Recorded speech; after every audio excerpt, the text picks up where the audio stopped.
ഒരുപക്ഷെ ഇത് മെസ്സിയുടെ അവസാന ലോകകപ്പാവാം. ഇനി മെസ്സി ഇല്ലാത്ത ഒരു വേൾഡ് കപ്പ്, റൊണാൾഡോ ഇല്ലാത്തൊരു വേൾഡ് കപ്പ്, നെയ്മർ ഇല്ലാത്തൊരു വേൾഡ് കപ്പ്, അതായിരിക്കും നമ്മൾ കാണുന്നത്. എന്നാൽ മാറ്റങ്ങൾ എന്നും അനിവാര്യമാണ്. ഇന്ന് മെസ്സി ആണെങ്കിൽ നാളെ മറ്റൊരു താരം. അപ്പോൾ എന്തായാലും ആ ഒരു കാര്യം ഇങ്ങനെ നടന്നുകൊണ്ടേയിരിക്കും. നമുക്ക് നോക്കാം ഈ വേൾഡ് കപ്പിൽ അർജന്റീനയുടെ ഫസ്റ്റ് 11 എങ്ങനെയായിരിക്കും.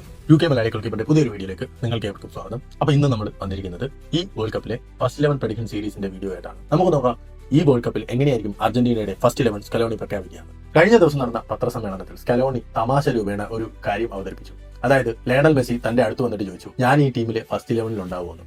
അപ്പോൾ സ്കലോണി ചോദിച്ച ചോദ്യം, മെസ്സി നിങ്ങൾ എന്താ തമാശ പറയുകയാണോ? അതെ, മെസ്സിയെ ഒഴിച്ചു നിർത്തി അദ്ദേഹത്തിന് ഒരു ടീമും അവിടെ ബിൽഡ് ചെയ്യാൻ പറ്റില്ല. അത് മാത്രമല്ല, അർജന്റീനക്കാരാവട്ടെ, ലോകത്തിന്റെ ഏത് കോണിലുള്ള ഒരു ഫുട്ബോൾ താരമായിക്കോട്ടെ, മെസ്സി ഇല്ലാത്ത ഒരു അർജന്റീന ടീം അവർക്ക് ചിന്തിക്കാൻ പോലും കഴിയില്ല. മറഡോണ ഇല്ലാത്ത ഒരു അർജന്റീന പല താരങ്ങളും വന്നു പോയെങ്കിലും മെസ്സിയോളം പ്രതിഭയുള്ള ഒരു പ്ലെയറിനെ അവർക്ക് കിട്ടിയിരുന്നില്ല. അതുകൊണ്ട് തന്നെയാണ് അർജന്റീനക്കാർ മാത്രമല്ല ലോകത്തുള്ള എല്ലാ ഫുട്ബോൾ ആരാധകരും അദ്ദേഹത്തെ ഫുട്ബോളിന്റെ മിശിഹ എന്ന് വിശ്വസിപ്പിക്കുന്നത്. അപ്പൊ നമുക്ക് നോക്കാം ഈ വേൾഡ് കപ്പിൽ അർജന്റീനയുടെ ഫസ്റ്റ് 11 എങ്ങനെയായിരിക്കും. ഇതിനിടയിൽ പെട്ടെന്നൊരു കാര്യം പറഞ്ഞിട്ട് നമ്മളുടെ ചാനൽ കൂടെ ഒരു ഗ്ലൗസിന്റെ ഗിവ് അവേ വീഡിയോ ചെയ്തിരുന്നു. അതായത് ഹൈപ്പ് എന്ന് പറയുന്ന ഒരു ബ്രാൻഡിന്റെ ഡോമിനേറ്റർ എന്ന് പറയുന്ന മോഡൽ ഗ്ലൗസ്, അവരുടെ ഒരു പ്രീമിയം ഗ്ലൗ ആണ്. അപ്പൊ അതിന്റെ റിവ്യൂ ആയിട്ട് ബന്ധപ്പെട്ട് നമ്മളൊരു ഗിവ് അവേ പ്ലാൻ ചെയ്യുന്നുണ്ടായിരുന്നു. ഗിവ് അവേ പങ്കെടുക്കാനായിട്ട് നമ്മുടെ യൂട്യൂബ് ചാനലിന്റെ റീവാമ്പിങ്ങിന്റെ ഒക്കെ ഭാഗമായിട്ട് ഞാനൊരു ലോഗോ ഡിസൈൻ ചെയ്യുന്നുണ്ടായിരുന്നു. അതിന്റെ ഒരു ഹാഫിൽ മാഞ്ചസ്റ്റർ യുണൈറ്റഡും മറ്റൊരു ഹാഫിൽ ഒരു പ്രമുഖ ഫുട്ബോൾ ക്ലബ്ബാണ് ഞാൻ ഫോളോ ചെയ്യുന്ന ഒരു ഫുട്ബോൾ ക്ലബ്ബ്. അപ്പം ഇത് ഏതാണെന്നുള്ളത് ഒരു വൈൽഡ് ഗസ് നടത്തുക. നിങ്ങളുടെ ഗസ് കറക്റ്റ് ആവുകയാണെങ്കിൽ നിങ്ങൾക്ക് മാത്രമല്ല ഗസ് കറക്റ്റ് ആവണം, നമ്മളുടെ Instagram account UK Malayali goalkeeper എന്ന് പറയുന്ന ഇൻസ്റ്റഗ്രാം അക്കൗണ്ടും ഫോളോ ചെയ്ത് ഹൈപ്പ് ക്ലൗസിന്റെ ഒഫീഷ്യൽ അക്കൗണ്ട് ഒന്ന് ഫോളോ ചെയ്ത് കഴിഞ്ഞാൽ നിങ്ങൾ കോൺടെസ്റ്റിൽ ഇന്നാവും. അപ്പൊ നിങ്ങൾ പറയുന്നത് കറക്റ്റ് ഉത്തരമാണെങ്കിൽ നിങ്ങൾക്ക് ഒരു ജോഡി ഗ്ലൗസ് കിട്ടുന്നത്. അപ്പം ഞാൻ നിങ്ങൾക്ക് അതിനകത്ത് എന്റെ കമന്റ് സെക്ഷനിൽ തന്നെ 2-3 ക്ലൂസ് ഒക്കെ ഞാൻ തന്നിരുന്നു. ഒന്ന്, ആ ഒരു ക്രസ്റ്റിന്റെ ഷേപ്പാണ്. ഞാൻ പ്രത്യേകം പറഞ്ഞിരുന്നു റയൽ മാഡ്രിഡ് അല്ല, കാര്യം റയൽ മാഡ്രിഡിന്റെ ചിഹ്നം റൗണ്ടാണ്. എന്നിട്ട് പോലും റയൽ മാഡ്രിഡ് എന്ന് പറഞ്ഞ് കമന്റ് ചെയ്ത ആൾക്കാരുണ്ട്. സോ നിങ്ങൾക്കെല്ലാം ഒരു ചാൻസ് കൂടെ തരികയാണ്. ഒന്നുകൂടെ ചിന്തിച്ചു നോക്കാം, ആ ഒരു ക്രസ്റ്റിന്റെ ഷേപ്പ് എന്താണെന്ന് നോക്കിയിട്ട് കമന്റ് ചെയ്യുക. രണ്ടാമതുള്ള ക്ലൂ എന്ന് പറഞ്ഞു കഴിഞ്ഞാൽ ഒരു കോട്ടാണ്, go back to your roots. ഇതാണ് നിങ്ങളുടെ രണ്ടാമത്തെ ക്ലൂ. മൂന്നാമത്തെ ക്ലൂ ഞാൻ ഓൾറെഡി പറഞ്ഞു. ഇതുവരെ എന്റെ കമന്റ് ബോക്സിൽ വന്നിട്ടുള്ള ഒരു ടീമും അല്ല, കാര്യം ഇതുവരെ ആരും കറക്റ്റ് ആയിട്ട് ഏത് ടീമാണെന്ന് ഗസ് ചെയ്തിട്ടില്ല. സോ നമ്മുടെ കമന്റ് ബോക്സിലൂടെ ഒന്ന് ഓടിച്ചു പോവുക. കമന്റിൽ ഇല്ലാത്ത ടീം ഏതെങ്കിലും ഉണ്ടെങ്കിൽ വേഗം നിങ്ങളൊന്ന് കമന്റ് ചെയ്യുക. കാര്യം 12-ാം തീയതി നമ്മൾ ഇതിന്റെ വിന്നേഴ്സിനെ അനൗൺസ് ചെയ്തിരിക്കുകയാണ്.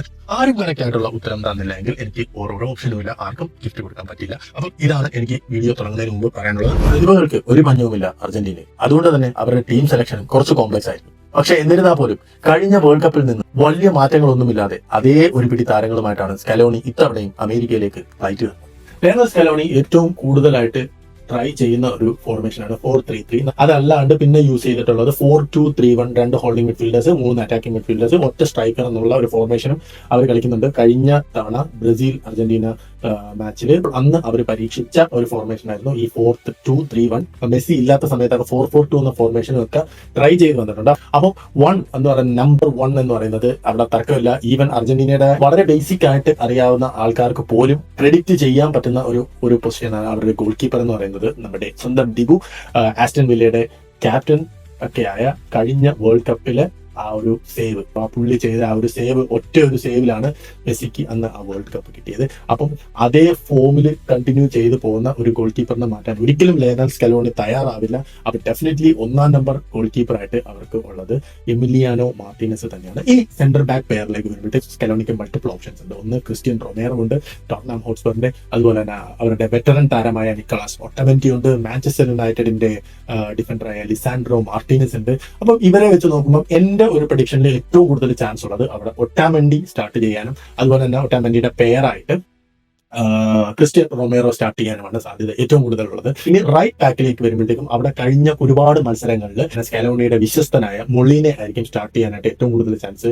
കഴിഞ്ഞ വേൾഡ് കപ്പിൽ നെതർലാൻഡ്സുമായിട്ടുള്ള മത്സരത്തിൽ മൊളീന ഒരു ഗോൾ സ്കോർ ചെയ്തതൊക്കെ നമ്മൾ കണ്ടതാണ്. അപ്പോൾ റൈറ്റ് ബാക്കിൽ മൊളീനയുടെ ഒരു പ്രസൻസ് സേഫ് ആണ്. ഇനി ലെഫ്റ്റ് ബാക്കിലേക്ക് വരുമ്പോഴത്തേക്കും അവിടെ മൾട്ടിപ്പിൾ ഓപ്ഷൻസ് ഉണ്ടെങ്കിലും ഏറ്റവും കൂടുതൽ അർജന്റീനിയൻ മത്സരങ്ങളിൽ സ്റ്റാർട്ട് ചെയ്തിട്ടുള്ള ടാഗ്ലിയാഫിക്കോ ആണ്. അദ്ദേഹത്തിന്റെ ലെഫ്റ്റ് ബാക്കിലുള്ള ആ ഒരു കൺസിസ്റ്റൻസി, ഡിഫൻസിൽ നിന്ന് അറ്റാക്കിലേക്ക് പോകാനുള്ള ആ ഒരു ക്വിക്ക് ട്രാൻസിഷൻ, ഈ ഉള്ള ക്വാളിറ്റീസ് എല്ലാം കൊണ്ട് തന്നെ ഏറ്റവും കൂടുതൽ ചാൻസ് എന്നെ സംബന്ധിച്ചിടത്തോളം ടാഗ്ലിയാഫിക്കോ. അപ്പം ഇത് 4 ആയിരിക്കും. അർജന്റീനയുടെ ബാക്ക് 4 എന്ന് പറയുന്നത്. മിഡ്ഫീൽഡേഴ്സിൽ 1 എന്ന് പറയുന്നത് റോഡ്രിഗോ ഡീപോൾ ആയിരിക്കും. അദ്ദേഹം ഇപ്പം ഇന്റർ മയാമിയിൽ വളരെ നല്ല ഒരു പെർഫോമൻസ് കാഴ്ചവെച്ചുകൊണ്ടിരിക്കുകയാണ്. അപ്പം ഒരു പ്ലെയർ എന്ന് പറയുന്നത് റോഡ്രിഗോ ഡീപോൾ ആണ്. ഇനി മറ്റൊന്ന് പറയുന്നത് മെക്കാലിസ്റ്റർ ആണ്. കഴിഞ്ഞ വേൾഡ് കപ്പിലും ആ ഒരു ഫോം ഇപ്പോഴും കണ്ടിന്യൂ ചെയ്തു പോകുന്ന കൺസിസ്റ്റൻസി ഉള്ള ഒരു പെർഫോമൻസ് ആണ് മെക്കാലിസ്റ്ററിൽ നിന്നുണ്ടാകുന്നത്. അതുകൊണ്ട് തന്നെ പുള്ളിക്ക് ഈ ഫസ്റ്റ് 11 സ്റ്റാർട്ട് ചെയ്യാനുള്ള ചാൻസ് വളരെയധികം കൂടുതലാണ്. ഇനി മൂന്നാമതായിട്ട് അവരുടെ അറ്റാക്കിൽ വരാൻ ഏറ്റവും കൂടുതൽ സാധ്യതയുള്ളത് എൻസോ ഫെർണാണ്ടസ് ആണ്.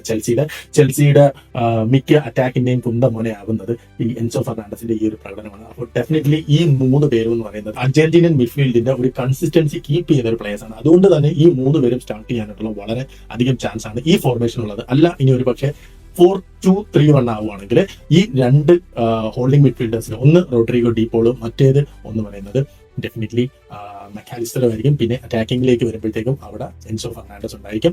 റൈറ്റ് വിങ്ങിലായിട്ട് ലയണൽ മെസ്സിയും, ലെഫ്റ്റ് വിങ്ങിലായിട്ട് അവിടെ മൾട്ടിപ്പിൾ ഓപ്ഷൻസ് ഉണ്ട്. അതൊക്കെ നമുക്ക് തിരിച്ചു വരാം. ഇനി 3 സ്ട്രൈക്കേഴ്സിലേക്ക് വരുമ്പോൾ അവിടെ റൈറ്റ് വിങ്ങിൽ നമുക്ക് ചോദ്യമില്ല, ലയണൽ മെസ്സി തന്നെയായിരിക്കും റൈറ്റ് വിങ്ങിൽ സ്റ്റാർട്ട് ചെയ്യാൻ. ഒരു പക്ഷേ ചിലപ്പോൾ മെസ്സി തന്റെ ആ ഒരു ഏജിന്റെ ഒരു പ്രശ്നം ഉള്ളതുകൊണ്ട് ചിലപ്പോൾ മെസ്സി സെന്ററിലേക്ക് വന്നേക്കാം. ബിക്കോസ് ആ ഒരു പഴയ സ്പീഡൊന്നും പുള്ളിക്കില്ലാത്തത് കാരണം. എനിവേ ഞാൻ ഇപ്പം മെസ്സിനെ സ്റ്റാർട്ട് ചെയ്യുന്നത് റൈറ്റ് വിങ്ങിലേക്കാണ്. ഇനി ലെഫ്റ്റ് വിങ്ങിലേക്ക് വരുമ്പോഴത്തേക്കും അവിടെ ഇപ്പം നമ്മൾക്ക് നിലവിൽ ഡീമറിയയുടെ ആ ഒരു ഗ്യാപ്പ് ഫില്ല് ആയിട്ടില്ല.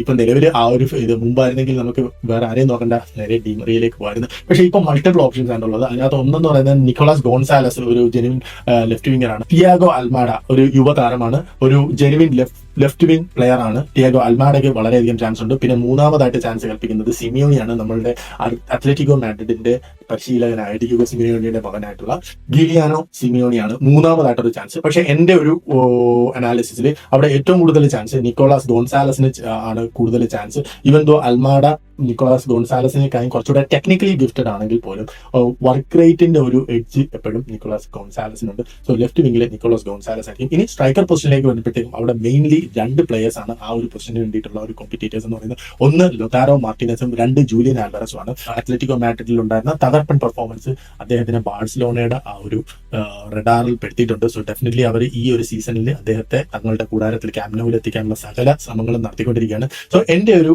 പോയിന്റ് ഓഫ് വ്യൂല് ലോതാരോ മാർട്ടിനസിനെക്കാളും ഇപ്പോഴത്തെ ഫോം വെച്ചിട്ട് ജൂലിയൻ ആൽവറസ് സ്റ്റാർട്ട് ചെയ്യാനായിരിക്കും ഏറ്റവും കൂടുതൽ ചാൻസ് ഉള്ളത്. ഇനി നമ്മൾ പറഞ്ഞതുപോലെ 4-2-3-1 എന്നുള്ള ഫോർമേഷൻ വരുവാണെങ്കിൽ അവിടെ 2 ഹോൾഡിംഗ് മിഡ്ഫീൽഡേഴ്സ്, അത് ഒന്ന് റോഡ്രിഗോ ഡീപോളും മറ്റൊന്ന് മെക്കാലിസ്റ്ററും വരാനുള്ള സാധ്യതയുണ്ട്. ഇനി ലെഫ്റ്റ് വിംഗിൽ ഞാൻ ഈ പറഞ്ഞതുപോലെ നിക്കോളാസ് ഗോൺസാലസ് അല്ലെങ്കിൽ തിയാഗോ അൽമാഡ വരാനുള്ള സാധ്യതയാണുള്ളത്. റൈറ്റ് വിംഗിലേക്ക് വരുമ്പോഴത്തേക്കും അവിടെ എൻസോ ഫെർണാണ്ടസും, നടുക്ക് മെസ്സി ഒരു അറ്റാക്കിംഗ് മിഡ്ഫീൽഡർ അല്ലെങ്കിൽ സെൻട്രൽ കൂടെയുള്ള അറ്റാക്ക് നടത്താനായിട്ടുള്ള ഒരു സാധ്യതയാണുള്ളത്. ആൻഡ് ഒറ്റ സ്ട്രൈക്കറായിട്ട് ജൂലിയൻ ആൽവാരസ്. അപ്പം ഇത്രയാണ് അർജന്റീനൻ സ്കോഡ് എന്റെ ഒരു പ്രഡിക്ഷനിൽ ഒരു ഫസ്റ്റ് 11 എന്ന് പറയുന്നത്. അപ്പൊ ഞാൻ എപ്പോഴും പറയുന്നത് പോലെ ടീമിന്റെ ടാക്ടിക്സ് അനുസരിച്ചും എതിർ ടീമിന്റെ ഫോർമേഷൻ അനുസരിച്ചും ഒക്കെ ഒരു മാറ്റിയും തിരിക്കലും ഒക്കെ വരാം. എന്നാലും ഒരു കോർ ടീം എന്നുള്ള രീതിയിൽ ഈ പ്ലേയേഴ്സ് ഒക്കെ ആയിരിക്കും ഏറ്റവും കൂടുതൽ ചാൻസ് സ്റ്റാർട്ടിംഗിൽ ഉൾപ്പെടാനുള്ള ചാൻസ്. നിങ്ങൾക്ക് വ്യത്യസ്തമായ അഭിപ്രായങ്ങളുണ്ടെങ്കിൽ നമ്മുടെ കമന്റ് ബോക്സിൽ അറിയിക്കാവുന്നതാണ്. മറ്റൊരു ടീമിന്റെ ഫസ്റ്റ് 11 പ്രഡിക്ഷനുമായിട്ട് അടുത്ത വീഡിയോയിൽ കാണാം. അതുവരേക്കും